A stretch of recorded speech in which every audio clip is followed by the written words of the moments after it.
Today we're going to be talking about solving a quadratic equation by the quadratic formula. We're going to start first with vocab. Our standard form quadratic equation is y equals ax squared plus bx plus c. We've been seeing this for several lessons now. Remember, a, b, and c are all numerical values. Next, we have the quadratic formula. This is in the formula of x equals negative b plus or minus the square root of b squared minus 4ac with the entire thing divided by 2a. This is just another method that helps us find our solutions or our x-intercepts of a quadratic equation. We're going to start first by just identifying what our a, b, and c values are, because this is really important in being able to use the quadratic formula. So first thing we have to do is ensure that our equation is equal to 0. If it is not equal to 0, it's impossible for me to list my a, b, and c values correctly. Then I'm just going to pull each of those values out. So let's look at number 1. You can see in this equation that it's equal to 0, so I'm ready to go ahead and identify my a, b, and c. My a value is the value that's in front of the x squared, which is 5. My b value is in front of the x. You must take the sign with it, so that's a negative 12. And my c value is the value that has no variable at all, which is 9. All right, let's look at number 2. You can see that this equation is set equal to 0, so that's great. You'll notice that this equation looks like it's in a different format, so we could actually rewrite this if needed to help me find the a, b, and c values. So I'm going to take that first term of negative 2x squared, and I'm going to write that first. Then I'm going to take my next term of 8x and write that second. And my whole number that has no variable at all will be my third value. Notice I took the signs that were in front of them with them. So that would make my a value negative 2, my b value a positive 8, and my c value a negative 4. All right, number 3. On this one, it is not set equal to 0. So that's the first thing I have to do is I have to get 8x to the other side. Remember, we do this by the inverse operation. So I'm going to subtract 8x from both sides of my equal sign. That is going to give me 3x squared. I'm going to plug that negative 8x in the middle because that's my b term. It's the one with the single x on it. And my plus 9 in the back. Now I can see it's in my standard form. A is a positive 3, B is a negative 8, and C is a positive 9. You'll notice that if I wouldn't have started by getting my equation equal to 0, I would have thought my B term was a positive 8, and it's actually negative, so that's super important. All right, on number 4, it is equal to 0, but you notice I'm missing a term here. I'm missing that B term. Remember back to when we factored, we can add a 0x in the middle of that equation. So now it looks like it's in standard form. I'm ready to identify. A is the coefficient of x squared. It is not the x squared. There will never be an x as part of the a value. It helps me determine which numerical value is a, but x squared is not a part of the a itself. The a is the number in front, which would be a coefficient of 1. B would be 0, and C would be negative 4.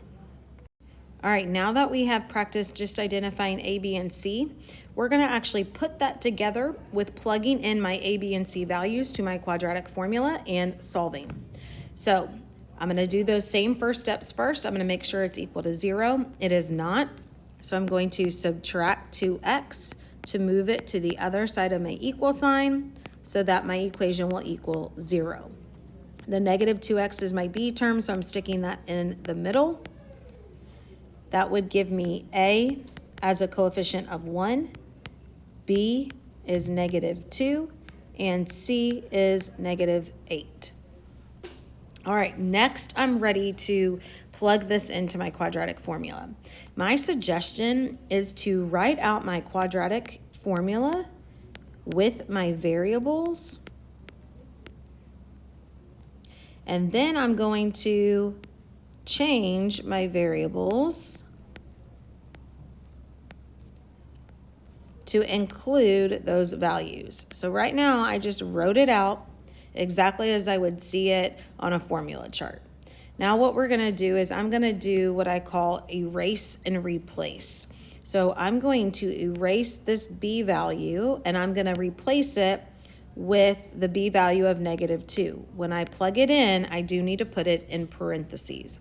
Super important, because you'll notice a lot of people would actually drop one of those negatives by accident. So it's really important that I leave it inside those parentheses. Okay, I'm going to erase this b term, and I'm going to replace it again with another -2, and it has to be in parentheses, because remember, a -2 inside parentheses squared is different than a -2 squared with no parentheses.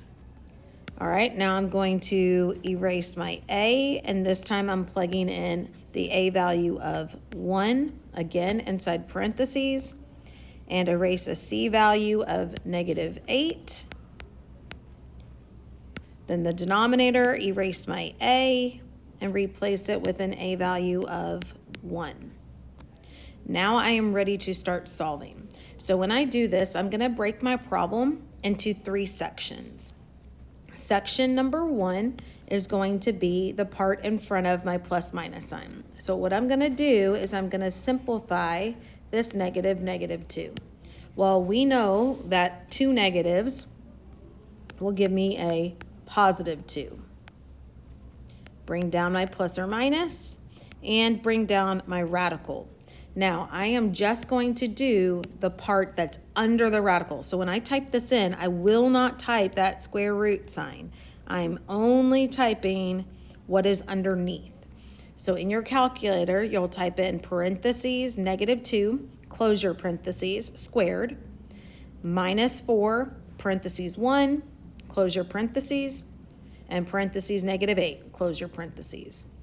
When you type that entire thing in your calculator, you're going to get the value 36. I did not actually do anything with the radical yet, so I just brought that down. My third section is going to be the denominator. So I'm going to do my 2 times 1, which gives me 2. So now I'm down to this problem. Now I'm going to simplify the radical if possible. So I'm going to check my square root of 36. That can break down to the whole value of 6. So I'm going to rewrite this problem again, and instead of the square root of 36, I'm going to say that's equivalent to the whole value 6. If needed, you could come over here, make your factor tree, say 6 times 6, 2 times 3, and you can see that it creates a set of 3s and a set of 2s to pull out. There's nothing left, so there's no radical left. So you can always break it down with the factor tree if you need to. Now that I'm here, I'm going to break this into 2 chunks. I'm going to do 2 plus 6 divided by 2. And then I'm also going to do it again, but this time with my minus. And then I'm going to solve these problems. So if I look at this, 2 plus 6, that will give me 8. And 8 divided by 2 would give me 4. On the other side, I would do 2 minus 6, which will give me -4. And divided by 2 would give me -2. So this tells me I have 2 solutions at +4 and -2. You can envision what this would look like on a coordinate plane. It would look something like this, going through at +4 and -2. Again, I could check this. I could plug it into my equation, each value, and make sure it works. I could also graph each one of those to make sure that it works as well. All right, let's try another one. Looking at this equation, it is not set equal to 0, so that's the first thing I'm going to have to do is move this 7 over by subtracting 7. That gives me 6x squared minus 11x minus 7 equals 0. Identify your A, B, and C values. So A is 6, B is negative 11, and C is negative 7. So now I'm going to write out my quadratic formula. If you don't want to do erase and replace, what you can do is write out your formula, but instead of variables, you can put in parentheses instead. So I'm setting up my formula, but with just sets of parentheses instead. So my first two parentheses are my B value, which is negative 11. My third parentheses would be my A value of 6. That also goes in the denominator. And then my last one is my C value of negative 7. Now that I have everything plugged in, remember I'm going to break it into 3 pieces. I'm going to start first with the part that's outside in front of the plus or minus. Since there's 2 negatives, it's going to become a positive 11. Drop down my plus or minus. Now I'm going to do the part under the radical. Remember, I'm not going to type the radical in yet. And that's because it may not come out to be a nice value. Okay, I'm going to plug in everything underneath the radical sign, and that's going to give me 289. Then I'm going to do my denominator of 2 times 6, and that's going to give me 12. Once I get here, I can check to see, does the square root of 289 come out nicely? Is that a perfect square? The answer is yes. If I type that in my calculator, it gives me 17. So I'm going to change that to a positive 17. Once I take the square root of 289, the radical goes away, and all I'm left with is whole values. All right, now I can break this into 2. So I'm going to say, in the first one, I'm going to come up here. I'm going to say x is equal to 11 plus 17 divided by 12. Well, 11 plus 17 is going to give me 28. And 28 divided by 12, now you can leave this as an improper number, which would be 7/3, or you could write it with a repeating bar since it does repeat. Either one of those is fine. Don't forget my second solution. I have to rewrite, but this time with a minus 17. So then I do 11 minus 17, and that gives me a negative 6 over 12, and that can simplify to negative 1/2, or if you want to write it as a fraction, you can say negative 0.5. So I have 2 solutions, one at 7/3 and one at negative 1/2. Okay, let's look at a couple more. Number 3, we're going to start first, make sure it's at equal to 0. It is. We see that we're missing a term, so I'm going to rewrite that with a 0b in the middle. Now I can identify my A value as 1, my B value as 0, and my C value of negative 25. Then I can come down here and write my quadratic formula. Again, you can either erase and replace, or you can set it up with just parentheses that you can fill in. Now, the nice thing about the quadratic formula is that it will always work no matter how ugly our answers are. And so that's one of the beautiful things about this method. All right, remember the first 2 parentheses is my B value, which is 0. The next one's my A value of 1, which also goes in the denominator. And my last one is my C value of negative 25. We're ready to break it into our 3 chunks. First, we have a negative 0. Well, that's not a thing. And we don't technically even need 0. If you want to leave it there, that's fine, but you don't really need it there. Then I'm going to do the part underneath the radical, and I'm going to type it in my calculator. to get the answer of 100. And then I'm going to do my denominator, and I get 2. Then I'm going to check to see, does my radical come out nicely if I type in the square root of 100 in my calculator? It will. That will come out to be 10. Since it's not a decimal, I don't need the radical anymore. All right, now I'm ready to break it into 2. Remember, I'm going to do the first one with a plus 10. And then I'm also going to do one with a minus 10. Well, 0 plus 10 gives me 10, and 10 divided by 2 gives me a solution at 5. For the other solution, I do 0 minus 10, and I get negative 10 divided by 2, which gives me a solution at negative 5. So I have a solution at positive 5 and negative 5. All right, number 4, we're going to start first by getting it set equal to 0 by moving that 6 to the other side. I'm going to subtract 6. It has to combine with its like term, which is the negative 4. So that's going to give me 3t squared minus 12t minus 10 equals 0. So now I can see that my a is 3, my b is negative 12, and my c is actually negative 10. So now I'm going to come over here and I'm going to set up my quadratic formula. So I have my parentheses, and I'm leaving space where I can fill it in.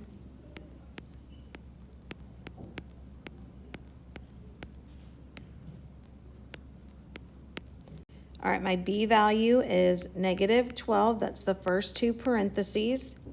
My a value is 3, and that goes there and on bottom. And my c value is negative 10. We're ready to break it into chunks. We have that first section. A negative 12 will give me a positive 12. The part underneath my radical, that is called my discriminant, by the way. There's a name for that. If I type that into my calculator, I'm going to find that it will equal to 264. And then I'm going to check the denominator. 2 times 3 gives me 6. Now, when I type in the square root of 264 to my calculator, you're going to notice it doesn't come out nice. This one is a decimal. So this is going to require a little bit more work than some of those other problems. First thing I'm going to do is break it down with a factor tree. So I'm going to say 264, 2 numbers that can multiply to give me that are 8 and 33. Remember, if you're unsure of that, you can always type in your calculator y equals 264 divided by x to help find those 2 factors. I can break 8 down to be 2 times 4 and 33 down to 3 times 11. All right, one more step. A 4 can break down, and it can break down to be 2 times 2. And I'm just dropping all the other prime numbers down. So I can see that I actually have a set of 2's to pull out. So that would give me 2.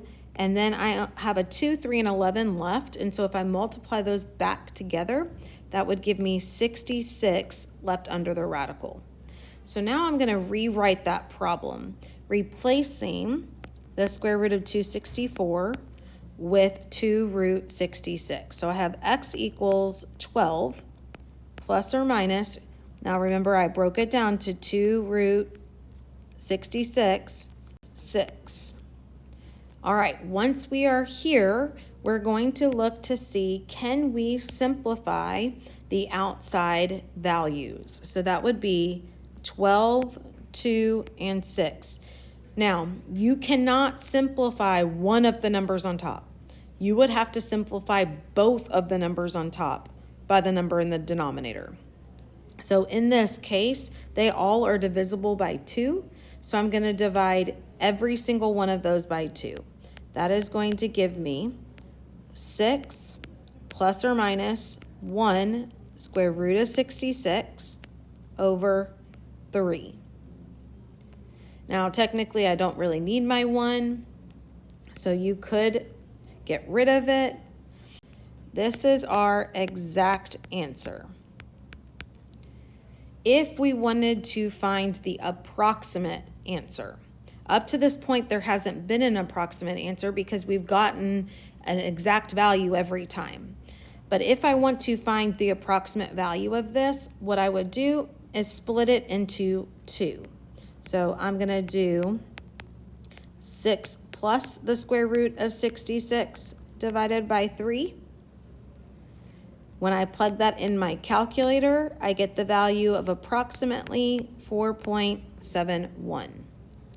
Then I would also do the other one, and I would do 6 minus the square root of 66 divided by 3. That would give me an approximate value of negative 0.71. Those, again, are my approximate values. You can write your exact answer all as 1 up here in this box. Or you could even separate it to be 2 separate answers like that. And then here's our approximate answers that are our decimals. All right, we have one more problem, and it's a word problem. Don't get scared because it's a word problem. It's not going to be bad. The calculator is going to do all our hard work for us. All right, first up, it says, in the sports shot put, an athlete throws a heavy metal ball through the air. The arc of the ball can be modeled by the equation y equals negative 0.04 x squared plus 0.84 x plus 2, where x is the horizontal distance in meters from the athlete and y is the height in meters of the ball. How far from the athlete will the ball land? Part A wants me just to draw a picture to illustrate the problem. So here is my lovely diagram. I am a stick figure kind of gal. There's my little athlete. He's holding a shot put. Now, when you throw the shot put, it's going to go up a little bit before it comes back down to the ground. So you can see it kind of makes that parabola shape. Now, what we are going to do is we are going to solve this by quadratic formula. My equation is set equal to y. That is the same as set equal to 0. So I'm good there. I am ready to identify my a, b, and c values. A is negative 0.04, b is 0.84, and c is 2.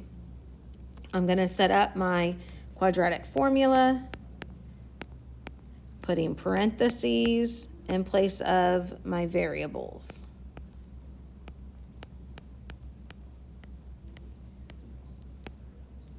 All right, so my b value is 0.84. That's the first 2 parentheses. My a value is negative 0.04. That goes the next parentheses and the denominator. And c is 2. Again, we're going to just break it into my 3 chunks. This would be negative 0.84, nothing I can do there. Plus or minus, I'm going to type in what's underneath the radical. That is going to give me a 1.0256. And then I'm going to do my denominator, and that is going to give me negative 0.08. Now that I'm here, these are not really wanting an exact answer. It wants more of an approximate because we're talking about a real life object. So what I'm going to do is split these into 2, one with my plus, the square root of 1.0256, and then I'm just going to type that in my calculator. That's going to give me approximately negative 2.16. Then I'm going to do one with my minus the square root of 1.0256. And when I type that in my calculator, I get the answer of 23.16. Now I want you to think about this. It does not make sense to have negative distance or negative time. So therefore, this answer doesn't make sense. That's basically the shot put where it would have ended if it went back this way. Well, that's not what I'm looking for. I'm looking for where is it going to end on the ground in front of him. That is going to be that second answer of 23.16 meters.